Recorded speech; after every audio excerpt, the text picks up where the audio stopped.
قابل عظیم محتشم علماء کرام،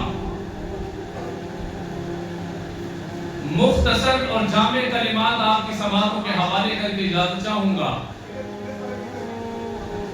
اپنی آواز کو آپ کے دلوں کی گہرائیوں تک پہنچانے کے لیے قرآن کریم فرقان حمید کی آیے مبارکہ کو موضوع سخن بناتا ہوں۔ اللہ قرآن میں فرماتے ہیں اینما تکونوا یدرککم الموت وَلَوْ كُنْتُمْ فِي بُرُوجٍ مُشَيَّدَةٍ۔ تم جہاں کہیں بھی ہو، جہاں کہیں بھی ہوگے، موت تمہارا ادراک کر لے گی، موت تم تک رسائی کر لے گی۔ اگلی آیت مبارکہ نے جو ہمیں جھنجھوڑا ہے اس کا ترجمہ سے بات فرمائیے اور اپنی زندگیوں میں ایک انقلاب پیدا کیجئے۔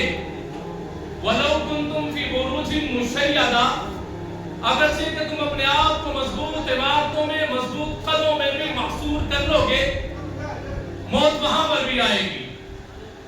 کتنے ہی ایسے اسٹوڈنٹ تھے جو بیگ پہن کر اسکول کی طرف جا رہے تھے لیکن راستے میں موت نے آ لیا۔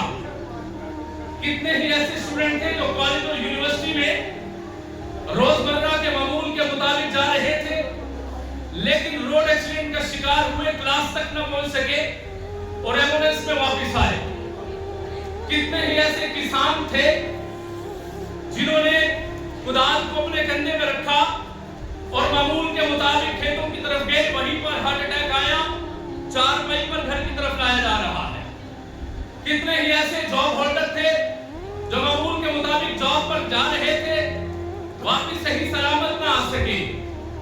کتنے ہی ایسے تجار تھے جو بزنس کی غرض سے اپنے معمولات کے مطابق نکلے لیکن وہ اپنے کام کو مکمل نہ کر سکے۔ اجل، وعدہ، حکم ربی بالکل سامنے کھڑی ہے۔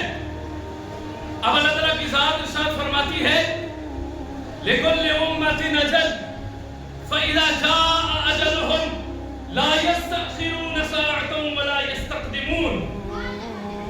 عزیز دوستو، میں جب یہ آیت مبارکہ پڑھتا ہوں تو سر تباہ، میں کانپ جاتا ہوں، رواں رواں اللہ کی یاد کی طرف متوجہ ہو جاتا ہے۔ آپ سننا چاہتے ہیں اس کا ترجمہ تو دل کی کھڑکیوں کو کھول کے سنیے گا اور دل کی صاف تختیوں پر رقم کیجئے گا اور اس جملے کی وجہ سے اور اس قرآن کی آیت کی وجہ سے اپنی زندگیوں میں ایک انقلاب برپا کیجئے گا کہ پہلے جتنی بیت گئی اب نہیں اس طرح زندگی گزاریں گے جس طرح کی زندگی گزر رہی ہے۔ عزیز دوستو، ایک شاعر نے بڑے خوبصورت انداز میں کہا تھا عمریں رواں گزر رہی ہے یاد خدا سے غافل، دل ناداں سنبھل جا کے بڑی دیر ہو گئی۔ عزیز دوستو، قرآن کہتا ہے فَإِذَا جَاءَ أَجَلُهُمْ لَا يَسْتَأْخِرُونَ سَاعَةً وَلَا يَسْتَقْدِمُونَ۔ جب اللہ کا حکم آتا ہے نہ ایک لمحہ آگے جائے گا نہ ایک لمحہ پیچھے جائے گا۔ ایک امام صاحب جنازہ پڑھانے کے لیے مصلی میں آئے، اللہ اکبر کہنے کے لیے ہاتھوں کو بلند کیا، ہارٹ اٹیک آیا، زمین پر اندھے منہ گرے، جنازہ پڑھانے کے لیے گئے تھے، ان کا بھی جنازہ پڑھا گیا۔ کیا میں ریٹن فارم میں یہ لکھوا کے آیا ہوں کہ میں عالم ہوں، میں نے لوگوں کے جنازے پڑھانے ہیں، میرا بھی ایک دن پڑھا جائے گا؟ کیا میں اللہ سے ریٹن فارم میں یہ لکھوا کے لایا ہوں کہ میں ڈاکٹر ہوں اور میں ہارٹ اسپیشلسٹ ہوں اور مجھے دل کی بیماری نہیں ہو سکتی؟ کیا میں اللہ سے یہ لکھوا کے آیا ہوں کہ میں شوگر کا اسپیشلسٹ ڈاکٹر ہوں، علاقے میں میرا نام ہے، دور دور سے لوگ مجھ سے شوگر کا علاج کروانے کے لیے آتے ہیں؟ کیا اللہ سے میں لکھوا کے آیا ہوں کہ میں شوگر کے مرض کے اندر مبتلا نہیں ہو سکتا؟ عزیز دوستو، ہم نے دیکھا ہے کہ شوگر کا ڈاکٹر شوگر کے مرض میں مبتلا ہو کے دنیا سے گیا۔ عزیز دوستو، ہم نے دیکھا ہے کہ دل کے مرض میں مبتلا ہو کر ڈاکٹر جو ہے وہ دل کی بیماری میں مبتلا ہو کر دنیا سے گیا۔ عزیز دوستو، عمریں رواں گزر رہی ہے یاد خدا سے غافل، دل ناداں سنبھل جا کے بڑی دیر ہو گئی۔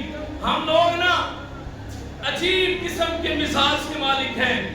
کبھی کبھی ہم کہتے ہیں عمرے پہ جائیں گے وہاں پہ توبہ کر کے آئیں گے، کبھی کبھی ہم کہتے ہیں رمضان آئے گا نا اس میں پکی توبہ کریں گے، کبھی کبھی ہم کہتے ہیں صبح فجر سے نماز شروع کریں گے۔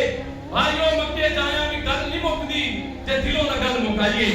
عزیز دوستو، ہم نے مکے سے واپسی پر بھی لوگوں کو اسی معمولات پر زندگی گزارتے ہوئے دیکھا ہے جس ٹریک پر وہ پہلے زندگی گزار رہے تھے۔ عزیز دوستو، یہ موت کی دستک جناب آدم علیہ السلام سے لے کر نبی آخر الزماں کہوں کہ شاہ دو جہاں کہوں کہ جان دو جہاں کہوں کہ شان دو جہاں کہوں کہ روح دو جہاں کہوں کہ قلب دو جہاں کہوں کہ امام دو جہاں کہوں، وہ والضحیٰ کے چہرے والے، وہ واللیل کی زلف والے، الم نشرح لک صدرک کے سینے والے، بہذا البلد الامین کے شہر والے۔ عزیز دوستو، ان کے دروازے پر بھی موت نے دستک دی ہے۔ عزیز دوستو، اس موت کی دستک کا پتہ ہے کب چلتا ہے؟ جب میرے دروازے پہ موت دستک دیتی ہے اور اعلان ہوتا ہے ندیم مراد صندوق کا والد دنیا سے گیا، پھر اعلان ہوتا ہے ندیم مراد صندوق کی والدہ دنیا سے رخصت ہوئی۔ اس سے پہلے 20 اعلانات فجر کی نماز کے بعد میرے کانوں میں گونجتے رہے، لیکن دل پہ رقت طاری نہ ہوئی، کیونکہ ماں کسی کی گئی، ندیم مراد کی نہیں گئی تھی، کیونکہ باپ کسی کا گیا تھا، ندیم مراد کا نہیں گیا تھا۔ پتہ اس دن چلا جب ندیم مراد کا باپ اپنے کمرے سے مردہ حالت میں برآمد ہوا، جب ندیم مراد کی والدہ ہاسپٹل میں ایمرجنسی وارڈ میں پڑی ہوئی ہے اور ندیم مراد بے یار و مددگار، ندیم مراد سے مراد آپ سب ہیں، بے یار و مددگار، ڈاکٹر بھی کھڑے ہیں، مشینری بھی موجود ہے، پیسہ بھی ہے، دولت بھی ہے، لیکن باپ کو نہیں بچا سکا۔ پیسہ بھی ہے، دولت بھی ہے، لیکن ماں کو نہیں بچا سکا۔ عزیز دوستو، اس سے پہلے کہ یہ دستک میرے دروازے پہ آئے اور مجھے سنبھلنے کا موقع نہ ملے، اس سے پہلے کہ میرا والد مجھ سے جدا ہو جائے، مجھے بڑا خوبصورت جملہ یاد آ رہا ہے، جن کے والد موجود ہیں ان کے لیے برکتوں کی دعائیں، جن کے چلے گئے ہیں ان کے لیے بخشش کی دعائیں۔ وہ شاعر نے کہا کہ مجھے اب قبرستان سے ڈر نہیں لگتا، کیونکہ میرے باپ بھی وہیں پر رہتے ہیں۔ قبرستان سے ڈرنے والے اب قبروں کے سہانے 3-3 گھنٹے کھڑے رہتے ہیں۔ قبرستان سے ڈرنے والے قبروں کے ساتھ لپٹتے ہوئے ہم نے نوجوانوں کو دیکھا۔ میں ایک جنازے میں گیا، ایک نوجوان اپنے باپ کی میت کے ساتھ لپٹ کے یہ کہہ رہا تھا، ابا ہن میں تیریاں ساریاں گلاں منساں، ابو ہن میں تیریاں ساریاں گلاں مناں گا۔ اب آپ کہاں سے اٹھے اور کہاں سے اس کو بتائے؟ یہ لاسٹ گورنمنٹ نے مجھے یہ سی ایم کمپلین سیل کا چیئرمین بنا دیا۔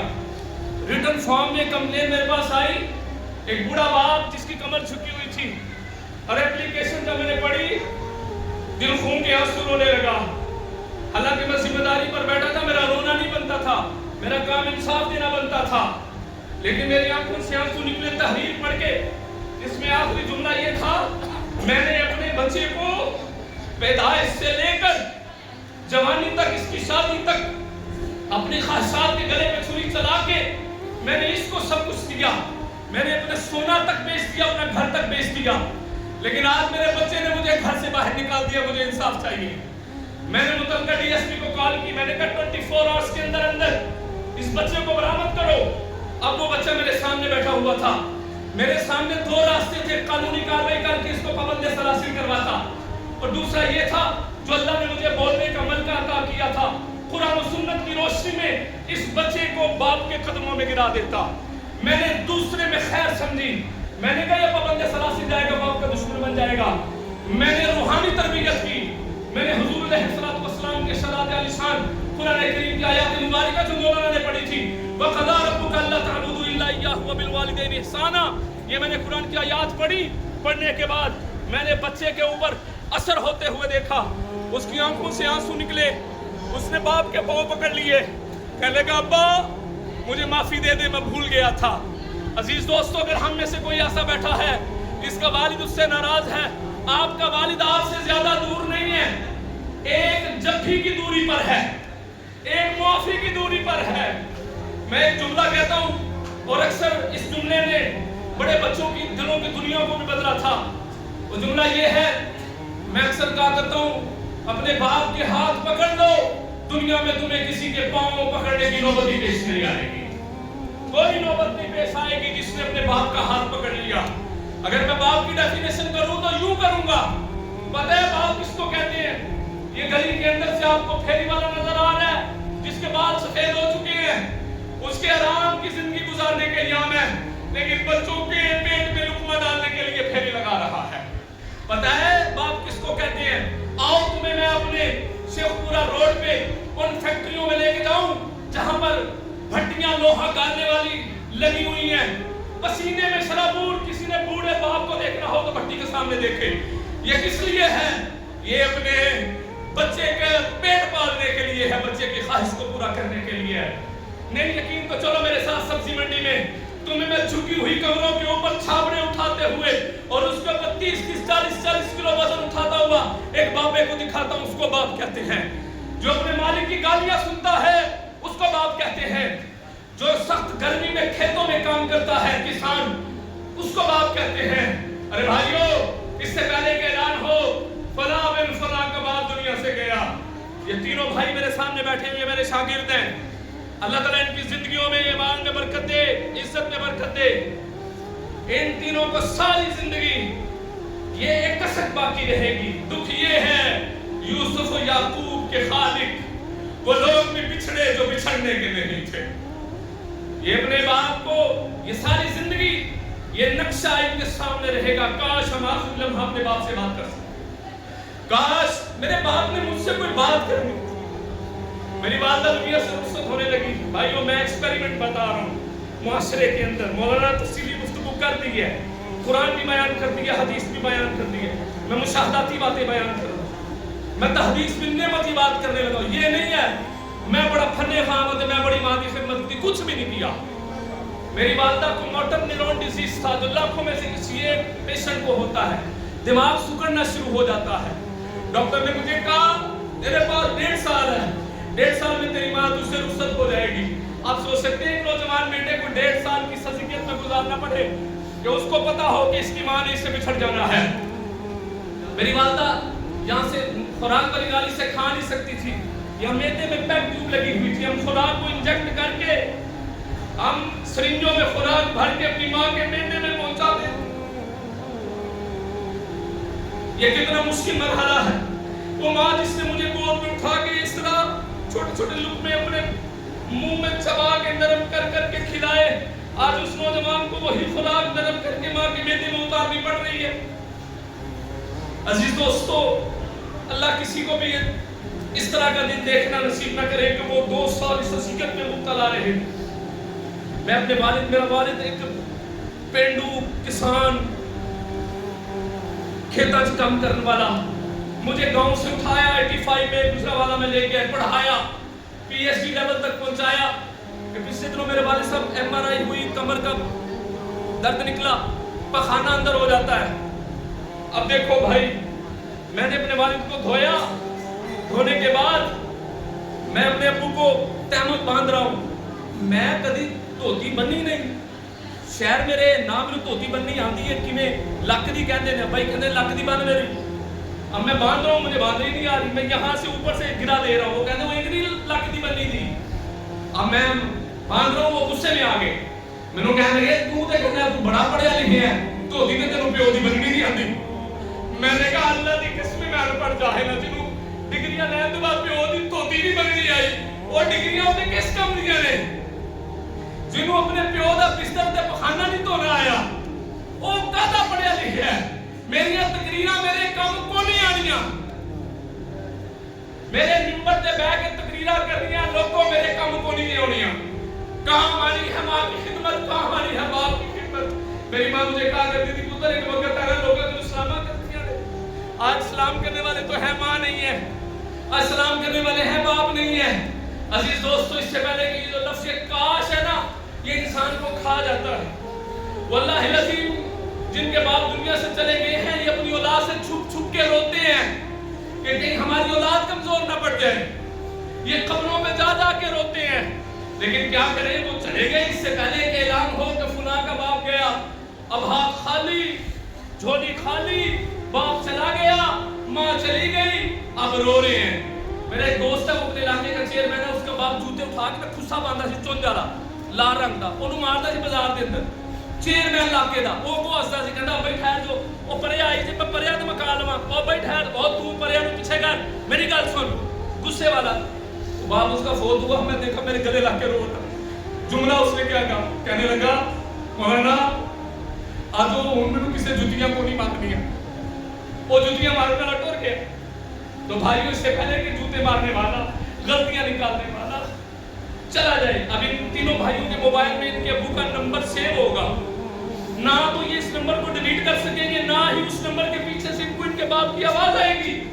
آج بھی میرے موبائل میں میری والدہ کا نمبر سیو ہے، وہ گھر والے کبھی اس نمبر سے کال کرتے میں اسی وقت رونا شروع کر دیتا ہوں، لیکن اس کے پیچھے میری ماں کی آواز نہیں ہوتی. آپ میں سے بھی کتنے ایسے ہوں گے جن کے کان ترس کے، وہ مجھے شعر یاد آ رہا ہے، بات ختم کرتے ہیں، جن کے ماں باپ چلے جاتے ہیں وہ زندگی کس طرح گزارتے ہیں. کہ شاعر نے کہا کہ تیری تصویر کو رکھ کر اپنی تصویر کے ساتھ میں نے یہ عمر گزاری ہے بڑی تدبیر کے ساتھ. بڑی تدبیر کے ساتھ تصویروں سے باتیں ہوں گی، بس ویڈیو پہ باتیں ہوں گی، بس ختم. نبی کریم صلی اللہ علیہ وسلم نے ارشاد فرمایا، آپ نے فرمایا اپنے ابو کے سامنے سے گزرتا ہوں ہنس دیتا ہوں. میری سسٹر مجھے کہتی ہے تو جدوں میں ابو دے نیڑے ننگنا ہنس کے ننگنا کی گل ہے؟ میں کہ میرے نبی نے فرمایا مسکرا کے ماں باپ کے چہرے کو دیکھنا تیرا کام ہوگا، تیرے نامہ اعمال میں مقبول حج کو لکھ دینا محمد کے رب کا کام ہوگا. عزیز دوستو، اللہ سے دعا ہے اللہ مجھے اور آپ کو اس پر عمل کرنے کی توفیق عطا فرمائے.